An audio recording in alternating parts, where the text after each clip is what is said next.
I'm Eric Hayden. I'm Nick Mason. And this is Neon Static.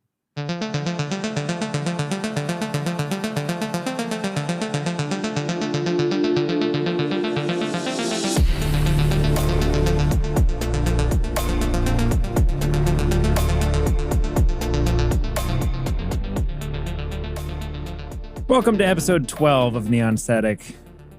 Here's what we have in store for you. Nicholas, tell us. Yes, we have news about the band lists and worlds and streaming. We are going to be channeling some rules information about Conduit. And then for our main topic, channeling. It's a Conduit. It's a, yeah. And then for our main topic, a amazing discussion on the topic of mortality in runners specifically. That's a discussion on flatlining. Yes. Get that too. In case that was a little too dark. But before we get into the episode, we want to thank our patrons whose support is helping us build a better show and YouTube channel and all that good stuff. If you want to support the podcast and YouTube channel, check out patreon.com/neonstatic. All right. So let's jump right into the 24/7 news cycle.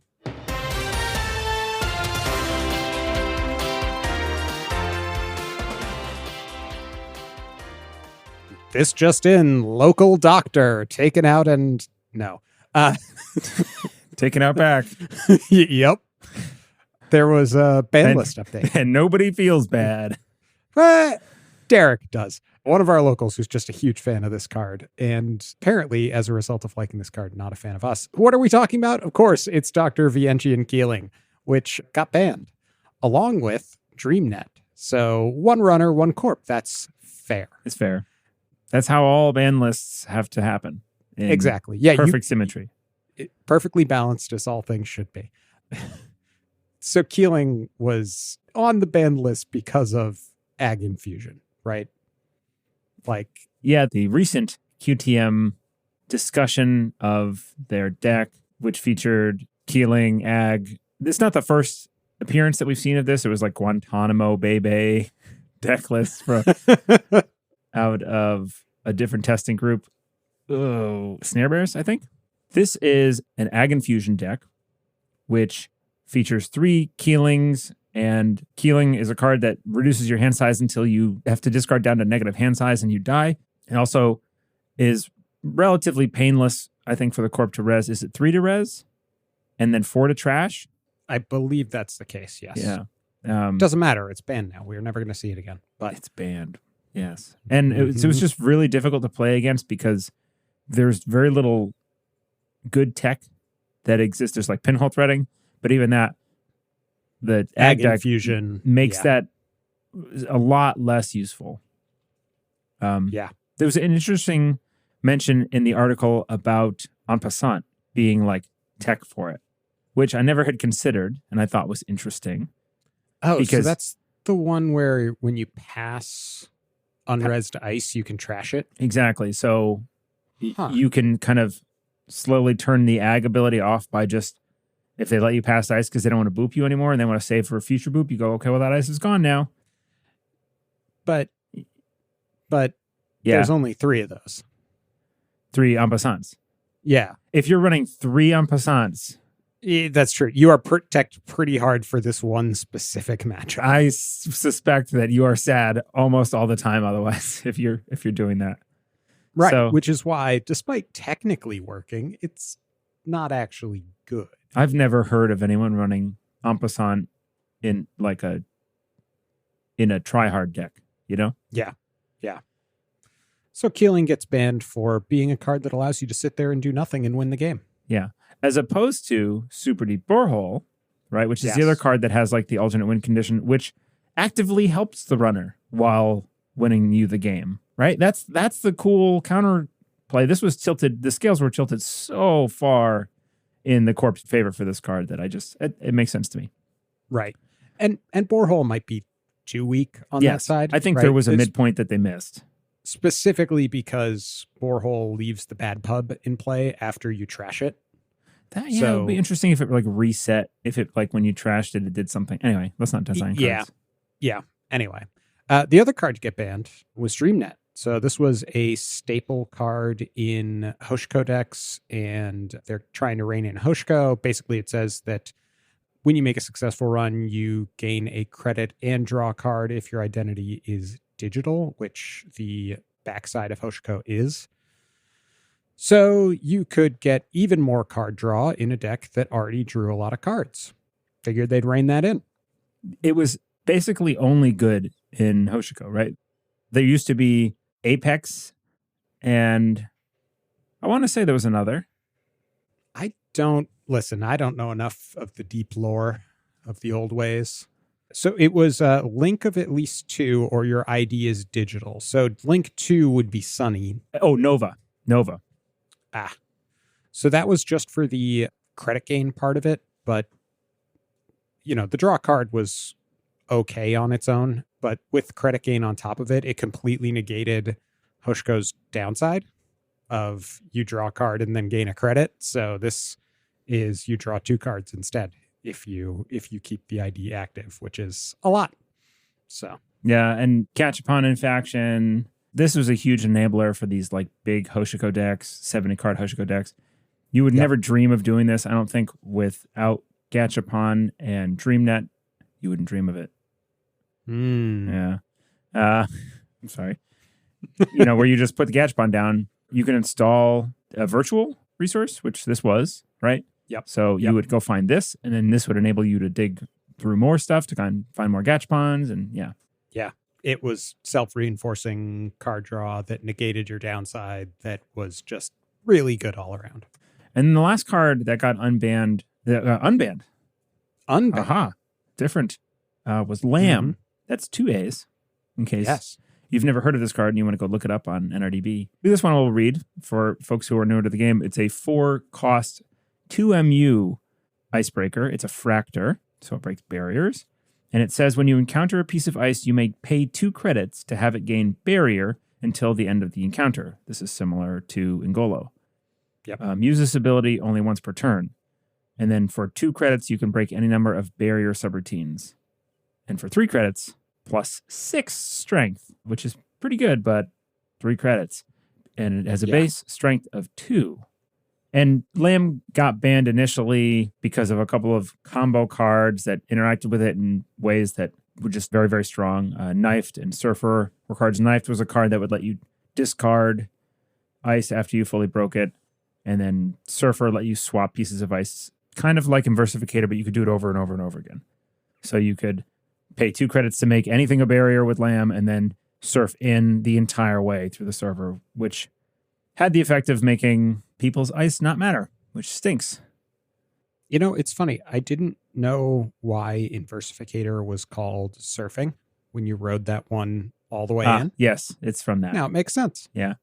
So those cards are both gone now. So Lamb is fair enough. And particularly, I'm interested to try it in some Freedom decks because it's used there in the past. Freedom Kamalo has a very strong fractor breaker called Yusuf, which is entirely run on virus counters.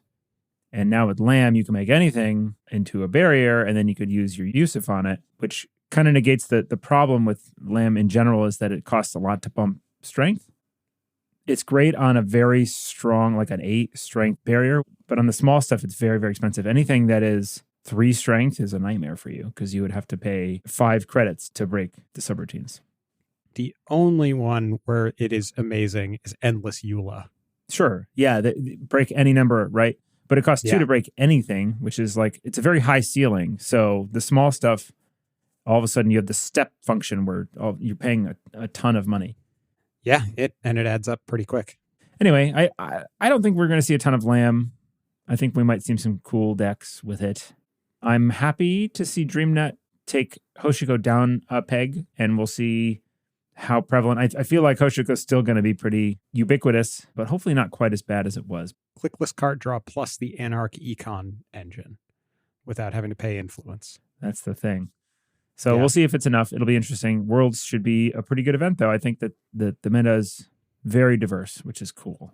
Hey, speaking of Worlds, they previewed Worlds prize support. And it is jaw-dropping and amazing. Yeah, I'm sad I'm not going. I know. So sad. I know. I know. It's incredible. the winner will get a Behold playmat, which made me shed a single tear. Yep. A golden tear that I wouldn't get golden to have. NBN tears. Yeah. Behold is awesome art. That is going to be an incredible playmat, and I'm sad that I will not get to own a Behold playmat. Yep. Saucy is also the art for the Startup Champion. Yeah. That playmat is amazing. Yep. Just the art is so good. So, and that's like the beginning of it. There's backpacks. There's deck boxes made out of faux leather. There are mats with the World Tree art, which is also amazing. Alt arts for Padma, Sable, and Asa. Alt art Mavirus, NGO Front, Chesva. Like, there's so much. And that's not even touching. There's like side event stuff that has even more. And those alt arts for the 3 runners you mentioned are like these cool like avatar forms of them where they're not people, they're like shapes. It's their ideas or something. It's kind of neat. It's in fact more than kind of neat. It's mostly neat. Entirely neat. How generous. Yeah, I'm trying to. It's really neat. It's really neat. It's quite cool. It's quite cool. Very, very cool art. And I'm jealous. And I really want to go to Worlds next year. I'm going to plan to, I'm going to campaign to go to Worlds. I'm going to maybe not do other events and save up my fun away time credit pool with my family and my wife in order to attend this next year. So anyone who's organizing and really wants to see me in particular make it in the United States, then it'll be easier for me. And if we're going to Worlds next year, then we're going to need to practice more, which is helped by the fact that we are planning to do a bunch more streaming. Yeah, we've already picked up a bit. Nick and I did some streaming from the studio at my house 2 weeks ago? 2 weeks? 2 weeks, I think, yeah. I had a blast doing that. It was good. Yeah, we had a lot of fun. And I have, as a result of playing and hearing some folks, I forget who, someone suggested maybe use poker chips for visibility. I went down the deepest rabbit hole. Yeah, you did. And not only did I make poker chips, but I also redesigned the art for it. And I definitely took a lot of inspiration from, I basically went around and said, okay, what's my favorite token symbol for this thing and this thing? And most of them are things that I've seen in other places. But I did custom bad publicity that I just made myself, and I'm excited about the results. I finished them last night. Ooh. Are you about to hold up the I'm poker showing chips you, Nick. for Look, an audio medium? Here, look. They look amazing. Yeah, they're so cool. Yeah, no, they look good. I liked them when you showed me in the photo that you did earlier. But now you can see. When we weren't on an audio medium. Listen, everyone. Listen, everyone. Oh, that doesn't sound good. Here, let me That's try just this. the plastic. No, you got to pick them up and do that. Yeah. There it is. There it is. ASMR Netrunner. Okay, everyone, listen to this. Sorry, did it get weird? That's how you get the patrons. So I'm super excited for those. Nick is moving closer to where I live as happy coincidence. 2 weeks. In 2 weeks. Yeah. Mm-hmm. So that's going to be super excited. That will be super excited. And we are going That will be, and we will observe that at a distance, being excited, and we'll go, that is exciting. We're going to try and make Netrunner streaming a more frequent and regular thing. I think we're targeting Monday nights. So the Netrunner streaming situation is kind of compressed right now. Honestly, there's lots of activity. Sengren usually does stuff on Wednesdays. Andre normally used to do things on Thursday nights, but recently started doing Tuesday afternoons. In addition to that, Madman, by the way, dude is a powerhouse. And so that kind of begs the question, do we try and do Tuesday nights? But then everyone's sort of just come off of Andre's stream, so maybe they're tie. I refuse to say tired now, by the way, because I'm a dad, so I just say tie. Gotcha. Everybody gets every time you say it, I have to stop and think of what does that mean. It means tired. I'm tie. But at first I hear tie-dye. No, that's not what I said. Like everybody coming off that stream is tie-dye. There's just crazy colors going around everywhere. Yeah. Everybody looks like a hippie. And I'm sure that I bet there's probably somebody who does Monday nights already, and I just am not aware of it. But I think that's going to work out for us. Let's move on now to some spec work.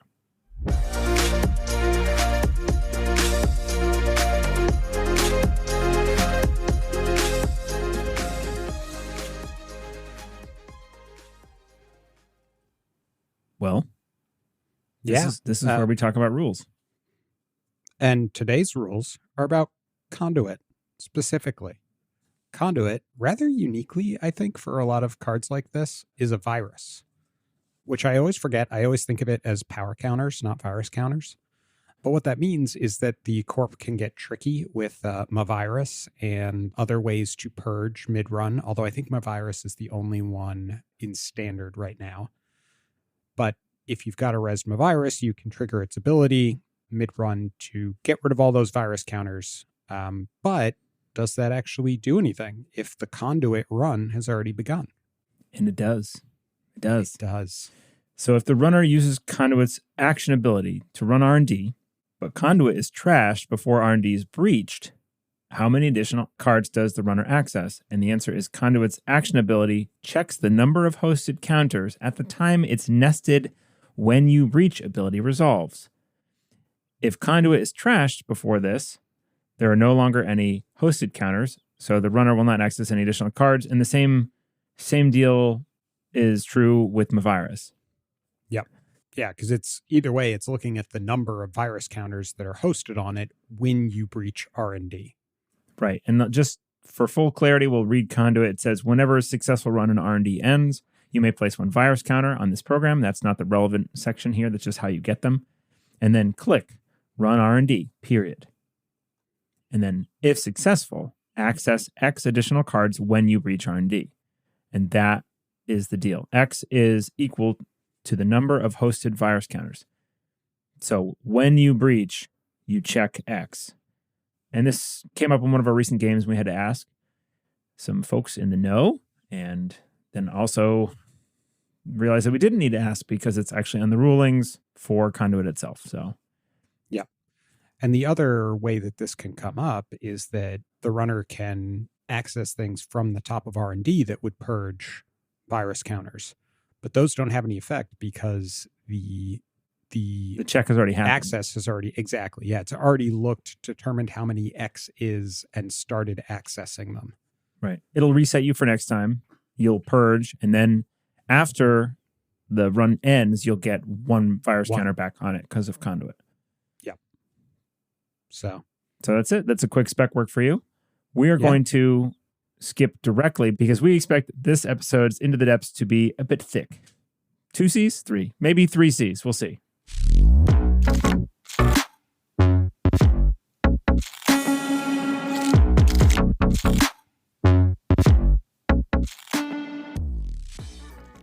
Yes. So today we are talking about flatlining, which was my least favorite part of the game when we started playing and has become one of my favorites.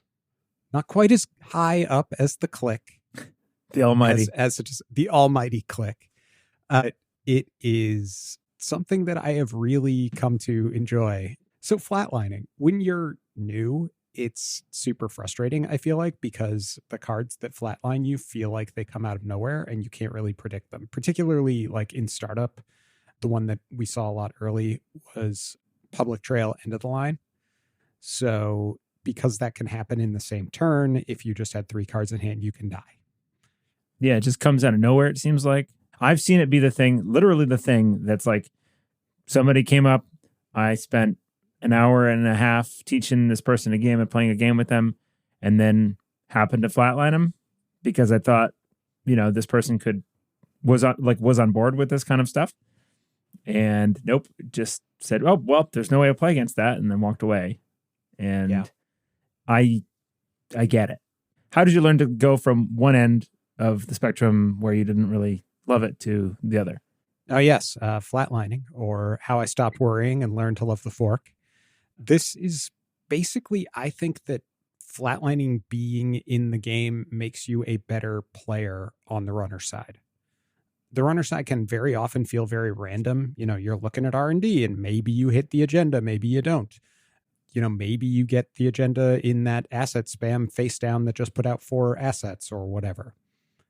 But flatlining is something that you can actually control, and the habits it teaches you make you generally better at the game, at responding to all types of threats, not just flatline threats. So it is something that makes those consequences really visible, where it is obvious you lost the game because you floated tags or something that allowed the corp to flatline you, as opposed to, well, I lost the game. A lot of times you'll lose the game because your econ's bad or you didn't find your breakers or whatever. But like, it's not as obvious and immediate as I got killed because of this card and they could play that card because I did this. And I feel like it's a game mechanic that allows the runner to push their luck, and they can go for risky plays. Yep. And sometimes they can pay off, or sometimes they can get punished if the corp has the flatline in hand. And it's a really nice tension that exists in the game that has made itself more apparent of how nuanced and special it is over time. It's very special. Killing a person is very special. Oh, it's just, you never forget your first. But even in the higher level meta, like flatlining is still a really great part of the game because it allows the corp to present forks, specifically really hard choices for the runner to make. Either you let me score this agenda, or I'm going to hit you with an end of the line or oppo research or whatever. Either you spend this turn clearing tags, or I'm going to kill you. Either you check all these face down assets that I just put out, or there might be enough in there for me to kill you with Reaper functions and clearing houses and all that kind of stuff. Oh, and we should put a slightly belated PSA here that we won't be reading all of the cards that we are talking about here for the sake of time. We found that when we go into one of these sections and we talk a lot about cards, if we spend time reading through all of them, that we tend to be here for 2 hours. We're gonna try it out just talking about cards. So there's a couple different ways that the corp can present these types of threats to the runner, and you can learn to work around all of them. And that is most of what we're going to talk about today, is how you work around the individual types of threat. One of them, and probably the most common, is tag punishment.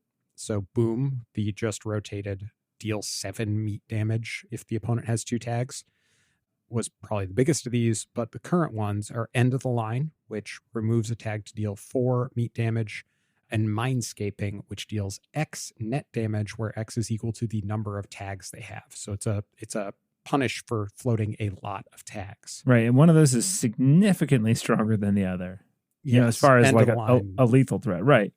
Mindscaping can be if you have the ability to just put tons of tags in. I feel like that card is more likely to be imported into NBM than the other way around.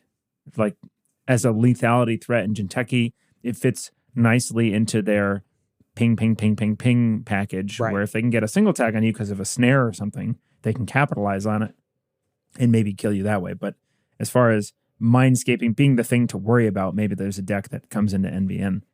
And related to that are cards that hit you with a lot of tags all at once. Specifically here, I'm thinking of oppo research. So it can give you up to 4 tags, although it's expensive for the corp. 4 tags, of course, being the number of clicks that you have. So it can take your entire turn to clear this if you don't have another way to deal with it, not to mention 8 money. Right, setting you back 8 credits too. And that's kind of why I feel like you mentioned it costs the corp a lot of money. Jinteki usually ends up being pretty poor historically. I don't think there's a lot of like super rich Jinteki decks. So importing oppo research into Jinteki and having Mindscaping and Faction isn't as viable in my mind as the opposite, because there are asset spam Jinteki decks, but actually firing the oppo research for 7 credits, right? It's 2 and then 5. Yes. Yeah. Yeah, to add 4. It's a pretty big ask for Jinteki, and maybe it's enough to kill, but I haven't seen that be super prevalent. I don't know why I'm on this tangent, but it's So that's like the big setup, right? They will oppo research as their last action, and then you either clear them or they kill you at the end of the line. So how do you deal with this as the runner on the counterplay side? The biggest of them is pretty obvious. You never want to float tags if you can help it. The tags allow them to punish you in a ton of different ways, but they can also kill you with end of the line. More ways than ever lately. Like this last set, there's so many ways that tags are bad for you. There's B1001, is a niche thing that Andre and Jeff on their tier list, they put it in binder fodder, and now it's making its way into like some good tournament winning decks, I think. So there's lots of ways for tags to be dangerous. So yes. Starlit Knight gets more subs the more tags you have, and also gives you tags. Obviously, Retribution can really mess you up when they trash your whatever they want from your rig, or exactly. It's a really interesting time for tags because there's not really a super strong tag me deck right now that exists. To get a flatline via tags, it's harder than ever now because it used to be all you needed to have was a couple booms or one boom, right? And now it takes a bit more, so it's a bit less binary. So if you're playing against a deck, you might be tempted to go a little bit tag me because you're like, well, it's harder for them to kill me as long as I stay above 4 cards. But some really emergent play comes out of this where people are coming up with creative and cool ways to kill. I like the tag game that exists in this meta right now. It's really cool. Yeah, it's very interesting because there's just a lot of different punishes, but most of the punishment for tags removes a tag as a cost. So there's a lot of, like, the tags aren't as sticky once you start to ignore them, but they will still hurt you on the way out. So yeah, don't float tags. If the corp doesn't have tags to exploit on their turn, they can't do anything about it. So yep. The other thing is to watch the corp's money. All of these things cost some amount. So Mindscaping is only 2. So they can actually click Mindscaping if you happen to be floating 5+ tags or for some reason. It maxes out at 3 though. Does it really? Mindscaping maxes out at 3 net damage. Okay. So it would be at least 4 to kill someone from a 5-card hand. You would need 3 tags and 2 copies of Mindscaping. So you couldn't do that all in one turn from nothing. Yes. Yeah. So watch their money. That'll tell you when you have to worry about tags and when you don't. If they play an oppo research on you, but they have no money whatsoever and you're not seeing any way on the table to get it, you don't have to worry about an end of the line or a Mindscaping kill or something, because they're going to have to make money before they can do anything to kill you. Right. End of the line costs 4, I think. Yes. Yeah. So yeah, it's always at least 4 to kill you. And if you just keep a healthy hand, you'll be fine. The other thing is try not to run last click. So this is advice you'll very often hear. And this is one of the big reasons, is because you can end up floating tags by accident. You can hit a snare and get a tag. You can run into a ping, which gives you a tag when it's rezzed. There's no way to get around it, aside from like Hush, I guess. Or like a virtual service agent at this point. Right. Right. That'll give you a tag if you can't deal with it properly. There's a number of ways to just go, surprise, you get a tag. Yep. And then you're floating it into the corp turn and they get to punish you for it. So that's always bad. Yeah. And a good corp player will keep the ping unless they desperately need to stop you if they can, for an early res or something. But if you already got your fracture up, the value of the ping is so much higher than the 1 credit to break that they'll just hold it until you make a mistake and you got lazy and you ran last click because you were feeling comfortable, and suddenly you're very uncomfortable. Exactly. Because they know where your cats are. They will find them. They will bring them to the end of the line. Catricide. Very dark episode. Yeah. You also don't want to go broke because tags cost money to clear. So if the corp is going to do something on their turn that can tag you, then you want to be able to clear them with the money that you have. And I very often would get into situations where I'm running, I spend all my money on breakers to get into the server, get my access, do my cool stuff, but the game doesn't end just because you got into a server. So if you go broke, then you're going to have to find a way to make money and clear tags on that next turn. It gets very difficult. I think this is why I appreciate the tag mechanic so much. It's that it doesn't, at first blush, it does not seem terribly nuanced. It seems rather blunt, right? Because of what it does. But when you start to see the play patterns that you need to watch out for and the cards you need to be thinking about, and well, if I keep my money up, then I can deal with this threat. And if they do that, you have like a second order and then like a third order metagame around it that Right. It just kind of unravels. Unravels isn't the right word, but it's like an onion, right? You start peeling back layers, and it's really neat. Or a parfait. A parfait, yeah. Also has layers. Anyway, people are going to like that joke, but you very obviously do not get it. Me then, I guess. It's just Shrek. It's a Shrek reference. You don't know that? I never really. An ogre is like an onion. I know that one. Okay. And then the donkey's all like, onions are gross, though. Why not a parfait? We're cutting this. Please tell me you're cutting this. If you want to. If you want me to. No, it's fine. You'll just have to find out. That's true. I didn't cut it.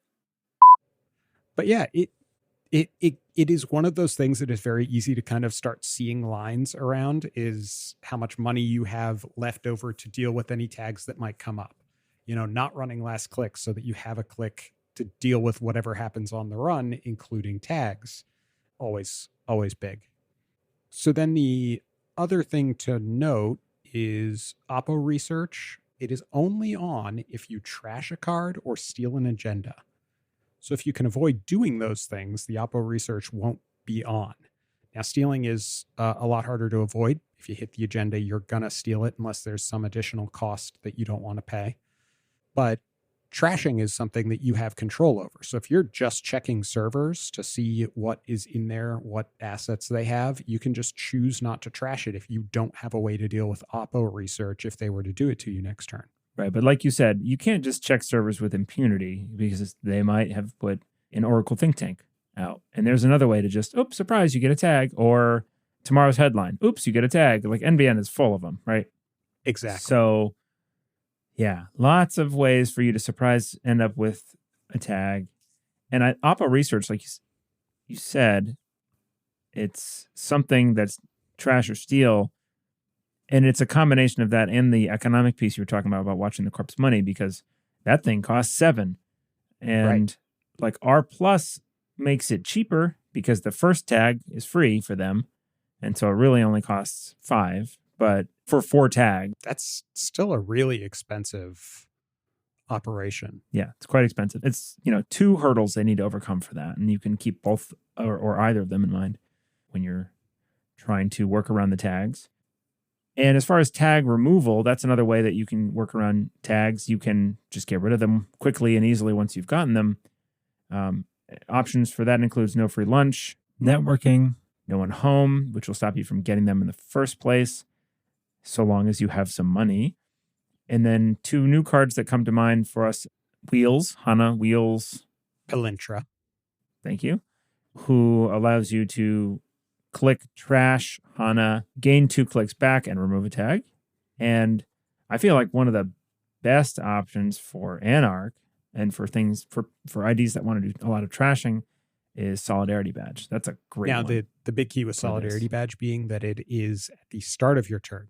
So it removes a tag that they put on you in their turn, but it doesn't solve the don't float tags problem. That's right. Yeah, so it deals with like Oppo research nicely because it'll get the first one cleared. And then you can do, if you have 6 credits, you three clicks, you have 1 to spare for something, which is still nice. Or some combination of these 2 things. Maybe you have a Hana and a Solidarity Badge. But Solidarity Badge, I believe, is unique. Yes. There are options. They're all different and limited in different ways, which is pretty cool. So I think that's it for tag punishing. The next major threat that you're going to run into is stuff that comes up in the middle of a run. And there's really two and a half categories of this. You've got ice that can deal damage. So things like Anansi, we've talked about a lot on the show, can deal a whole lot of damage if you're not expecting it.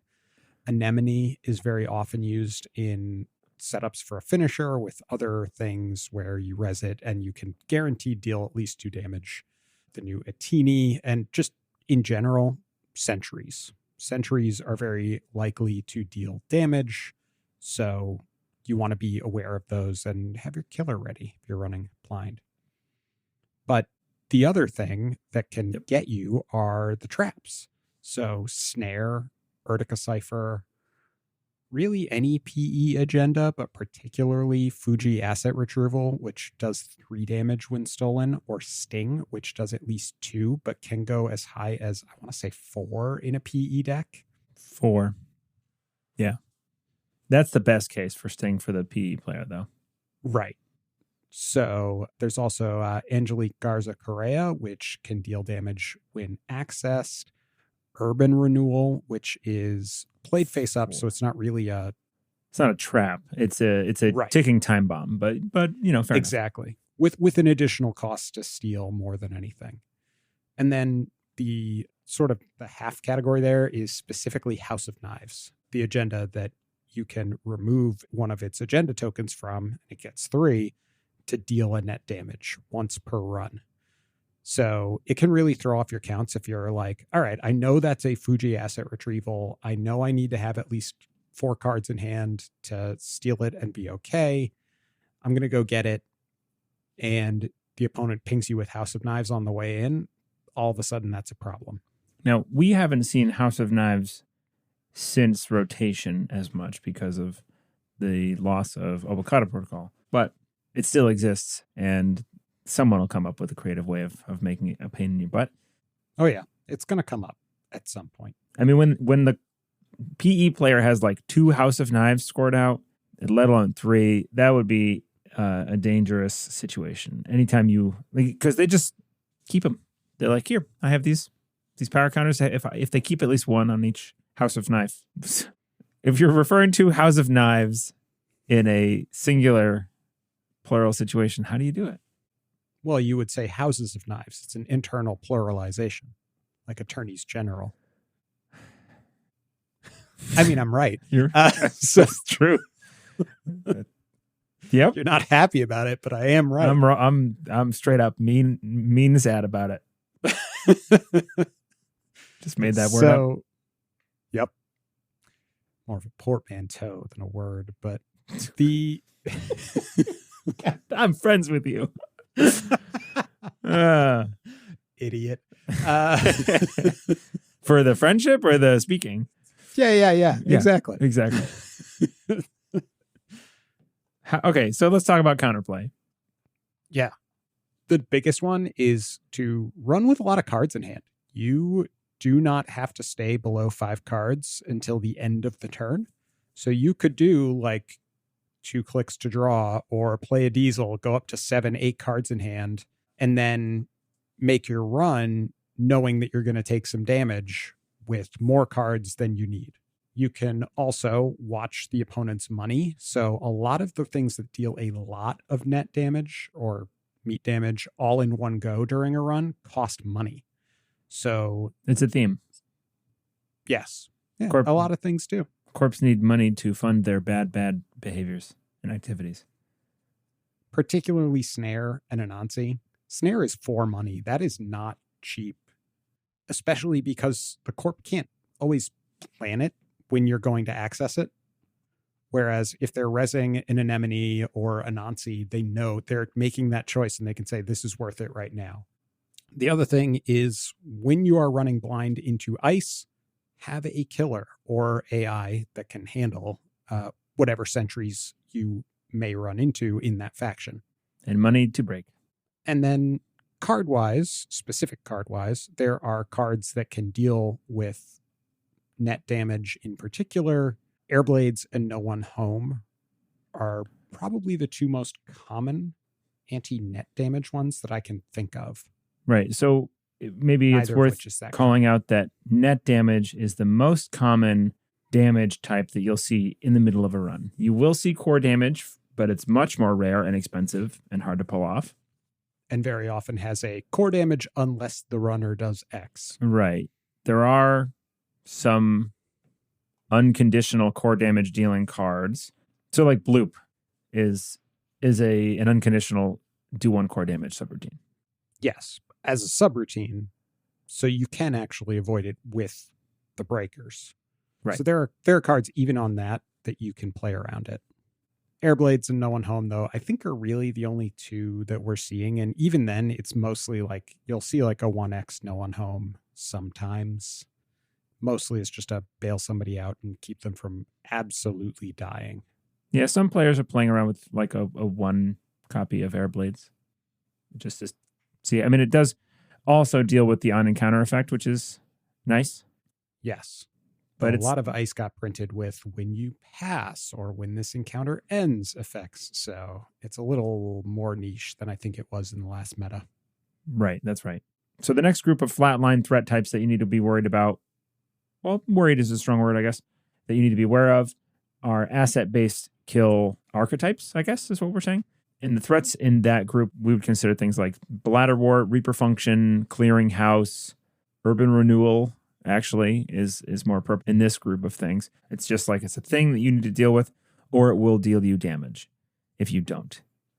It's the opposite of a trap. And that's the fun fork of the trap decks, is that they put out a mix, usually. The good decks will put out a mix of things that you get punished for checking and things that you get punished for not checking. And I think that is neat. Yeah. So, Nick, you've lately been playing, and you played on stream recently, Diogenes Fujii retrieval deck out of PE.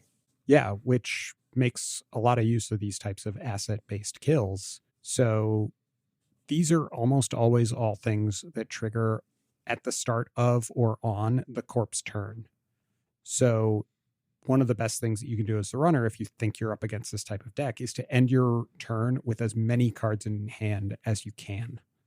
Because none of these can outright kill you if your hand is full on their own. Well, Clearinghouse can, but you should see that coming when they advance it beyond 5. But Reaper Function's only 2, Bladderwort's only 1, Clearinghouse is however many advancement counters it has, Urban Renewal is 4. So all of these on their own don't do anything if you just have 5, or rather, they do something, but they don't kill you if you have 5 cards in hand. Right, and I guess like an Angelique from hand could be thrown in on top of all this, and any number of other combinations of other things to do one. But like that's a proactive thing that the corp can do to just give you a damage to throw on the pile. Right. Is there any? There's no prerequisite for that, right? It's threat 3. It's a threat. Yes. Click, credit, reveal, and trash this upgrade from HQ. Do immediate damage. So then the other thing you can do, again, kind of keeping in mind that they're going to need multiples of these to kill you if you're playing correctly in terms of hand size, prevent them from having multiple by keeping the number of assets down. So run face down cards, make sure you know what's out there one way or another, and trash the things that can deal damage to you when you are in a position where you think, okay, they're getting to a critical mass where they could kill me with this. You don't always need to trash, so it can be very tempting to, every time you see a Reaper Function or something like that, or a Clearinghouse, get rid of it. But because they're start of turn, you're going to have a little window before they are able to use them, basically your turn that precedes where they are able to use these cards to kill you. So you might be able to say, all right, I'm going to end this turn with 5. Next turn, you look at it and decide, okay, I need to play a bunch of cards. I need to get rid of that Reaper Function first before I do that, because I'm not going to have time to draw back up. Something that wasn't something that was in my game plan was just checking things, and then sometimes just going, okay, well, this won't kill me, and I need to just leave it. Because in these kinds of decks, you can't just go and trash every single card, because that's the whole thing. It's an economic war of attrition. It's so easy for the corp to just go install. As long as they can draw cards, they can keep doing that. And, that's where like Near Earth Hub makes that. I think Ranji Doge's deck was this out of Near Earth Hub. So it's just drawing cards and putting them out there and going, eventually you are going to run out of gas and miss and not be able to keep up. And then I'm going to take advantage of it. So exactly. I think checking things and deciding what's critical and not is a skill that you'll need to develop over trial and error. But that's something I should be doing more. I think, and like if you watch our games on stream, I'll put a link in the show notes. You can go and watch that stream, by the way, has a bunch of like chapters, so you can go straight to the game. You don't need to watch through 4 hours of anything. I ran and basically trashed everything that I saw when I ran, if I could. And I couldn't, then I tried to make money and would go back and, okay, well, I don't want to have to click to run again here, so I'll just trash this now while I'm here. But that's not always the right decision, and I think I need to work on realizing when is right to trash and when is right to leave things, especially in that, when I know the deck is trying to do this game plan to me. Yes. Yeah, because very often it's doing that and something else. This is very difficult to have as your main win condition. You're also trying to score things and we'll kind of get to the different ways you can combo pieces of this with other strategies.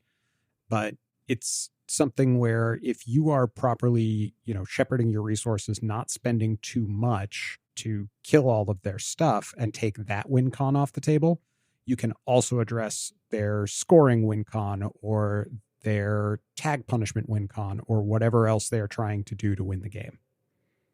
So one of the other ways that you can do that even more economically is to watch what's in servers. And this is something that I think is going to take everybody.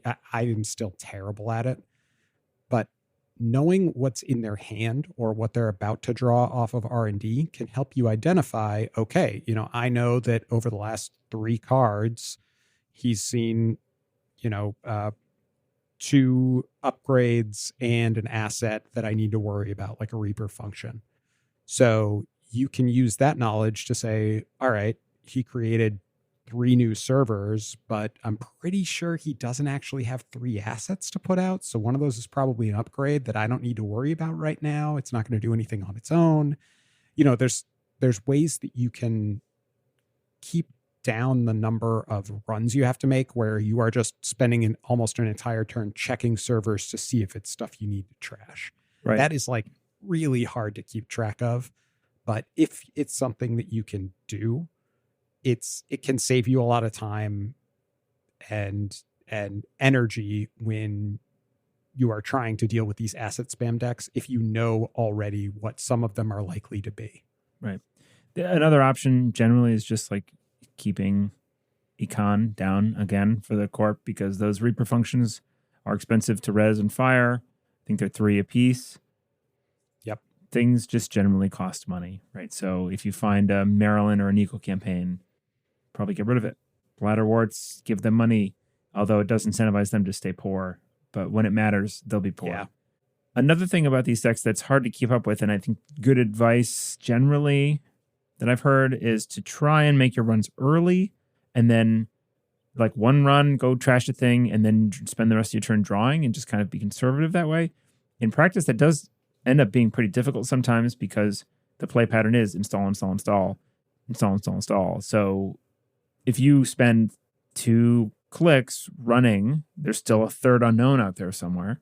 Then you only have 2 clicks to draw cards back up. So efficient card draw is helpful in these decks. Efficient money is important too. Just good econ and good card draw. But that's every deck that you should be shooting for those things. So exactly. So then the final category of kill that you're going to see from Flatline is what I'm calling Jinteki Wombo combo. This is generally out of Jinteki. Other factions could technically do it, but Jinteki's the one that does it the most easily because of PE and their access to a whole bunch of net damage options. But you are going to find a way to do some damage with some of that on board, so those asset-based kills, and then some other way to do damage during your turn. One of the biggest combos is scoring a Fuji asset retrieval, which will deal 3 damage in PE, and then playing Neurospike, which deals damage equal to the number of agenda points you've scored. So that does 6 damage right there. That can be a kill. But you can also combo Neurospike with lesser agendas. So a Sting or really any agenda. If you've got enough copies of it, if you've got the clicks, you can play multiple Neurospikes, or you can get 2 damage off that Reaper function and then get enough from that Sting plus Neurospike to kill them. That kind of thing. It's interesting to me that you say it's Jinteki Wombos, because this, over the course of Netrunner, I feel like generally the card that fits this bill and the faction that fits this bill is Wayland with Punitive Counterstrike. And Punitive falls into this combo category as well. So I'd argue it's more than just Jinteki that can pull this off, although Punitive gets pulled into Jinteki sometimes for this reason. Although, again, the econ in Jinteki is fragile, so it's hard for them to have enough to deal with it and do it. But it's possible. And the other way around, too, having Neurospikes in Wayland is another thing that you'll see, especially with the agenda that causes meat damage when they steal it. Not Urban CityWorks Project. CityWorks Project, thank you. And that, you'll see that out of SSO and things like that, where they take meat damage when they steal the CityWorks, and then a Punitive Counterstrike comes down because it's Wayland and they have money, and then you die. So how do you play around that? And impossible. Sorry.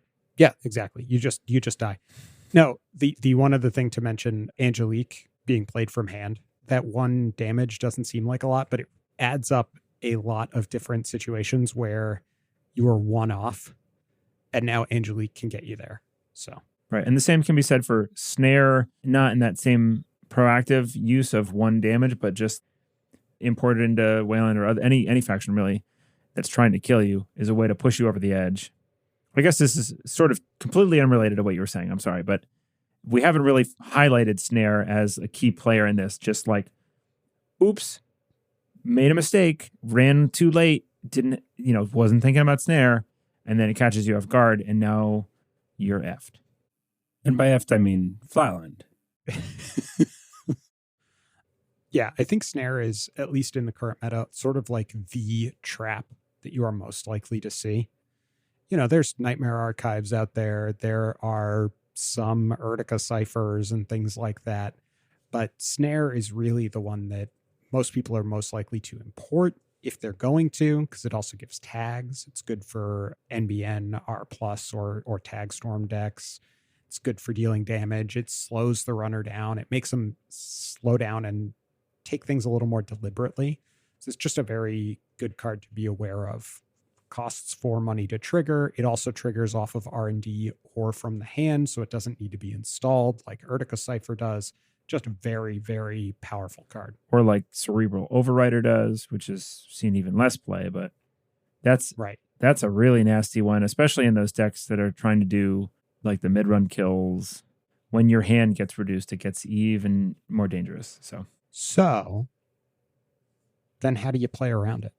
The biggest, obviously, is end your turn with lots of cards. Same as when you're dealing with asset-based, because a lot of these wombos are not going to get you to exactly 6 damage. So if you end your turn with 5, you might be safe from a kill, or from a lot of different configurations that might add up to a kill if you were at 4 or 3 cards in hand. Knowing what's in servers. So knowing how much damage they have on the table and then how much they might have in hand can help you plan for how many cards you need to have in hand going into their turn. Watch their money, because all of this costs money, right? Yeah, Neurospike is not cheap. Fuji is a 5/3 agenda. So scoring it, you have to put some investment in or spend a bunch of fast advance or something like that. These are all things that you can watch, and they should all sound familiar because they are things that deal with the prior categories as well. I think another thing that you might want to have in mind, because you want to be able to steal Fuji at some point to win against Jinteki. It can't be that like this card is the card that thou may not access, right? Otherwise you lose. Right. That's why they banned Obokata. Well, it's funny because Obokata wouldn't kill you on the spot if you were unprepared, because you could choose not to. Prevented you from. You're right, but you could choose not to steal it. With Fuji, you can't. So if you want to go steal one of these against one of these Neurospike decks or a Punitive Counter-Strike deck or something, if you want to steal one of these, I think you have to have a proactive plan to draw back up quickly. So having Nuka on the board or having Diesels in hand, ideally multiple copies, because if net damage takes one of them out, you're pretty sad. So having ways to draw cards back up quickly or doing it running first click and stealing only on first click and then spending three clicks drawing back up. I think that's the way you survive these things. So right. Running early, not running late, having money, having card draw. Yeah.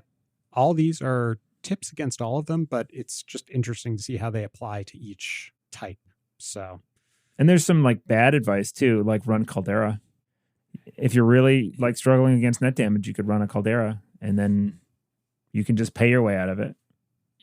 Yeah, theoretically. I mean, you could also run stuff like Marrow or Hippocampic Mechanocytes, right, which will increase your hand size. So then you can end your turn with 8 cards in hand or something like that. Also, maybe kind of in that category is a card like the Class Act, which draws you 4 cards at the end of your turn when you play it, but it's after the discard phase. So you technically go into the corpse turn floating extra cards. Yeah, you sort of need to know, like pretend you're a criminal and you want to go steal what you think might be a Fuji.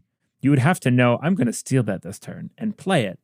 And then exactly go run, steal the thing. And then at the end of your turn, you draw back up and you go, ha ha. Or it has to miss the net damage. You know, right. That's tricky. Definitely tricky, but technically possible. Mm-hmm. So on-demand card draw is another option, like specifically Stone Ship Chart Room. There's a cool combination with Lilypad and Gachapon that Andre pointed out to me, actually, based on watching our stream that we played. I had a Gachapon. I think I had a Gachapon, or I at least had a Lilypad down, or maybe I said I didn't want to play the Lilypad because I was afraid about the money. But if you're playing an Arasana deck with a Gachapon in it, you can just install the Gachapon as effectively life insurance. That's not how life insurance works in the real world. It doesn't stop you from dying. Huh. But in this case... Wait, what have I been paying for? Immortality.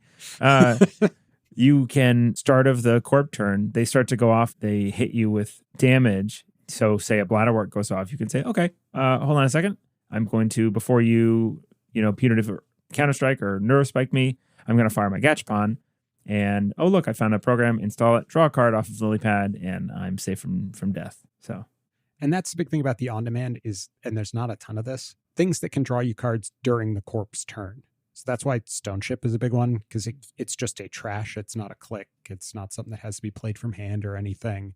Right. Not seeing a lot of play either, because I think this is kind of a key thing here, is that once you get good enough, and I don't know that we are, but it is possible to get good enough at this game that you don't need these crutches, and that's why they don't end up in the top tier decks.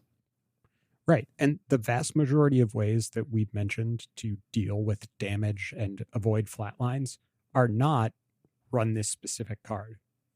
They are ways to structure your turns, ways to structure your game plan that will give you the ability to deal with the various types of threat without having to put cards that are only good into that type of matchup in your deck. Yeah, generally not worth putting silver bullets in for. Exactly.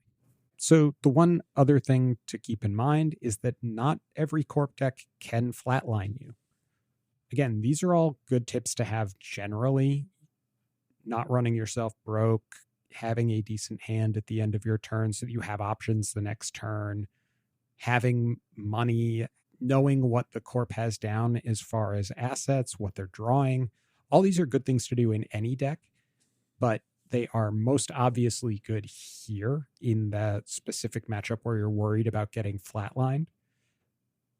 So identifying where you can choose portions of that to ignore when it makes sense is really important to, if you're running against a deck that isn't running any damage cards, you can ignore a lot of this.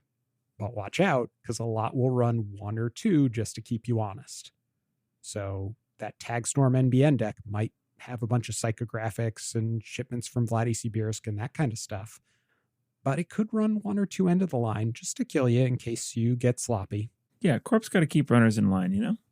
Exactly. Well, that's a wrap for episode 12 of Neon Static. We've been your hosts, Eric. And I've been Nick. If you want to get in touch with us about anything we've said during this podcast, we can be reached by email at neonstaticpod@gmail.com. We're also Neon Static Pod on Instagram and Mastodon. We're no longer on Twitter. Our handles on Discord are Canister, Gullbrander, and Triforce Legend. A link to the New Hampshire Netrunners Discord will be in the show notes, where you can always find us. Please subscribe to our YouTube channel, youtube.com/@neonstaticpod, to catch videos and live streams we create. And if you enjoy our content, please consider supporting us on Patreon at patreon.com/neonstatic. Links to everything are in the show notes. Thanks for listening. And remember, always run with your eyes closed, because what you can't see can't hurt you.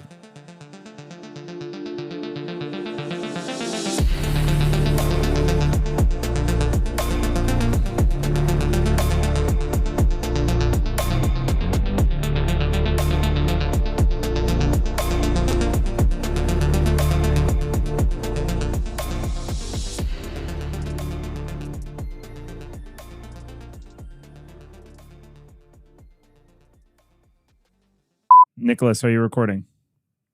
I am now. I kind of forgot that was also a thing I had to do.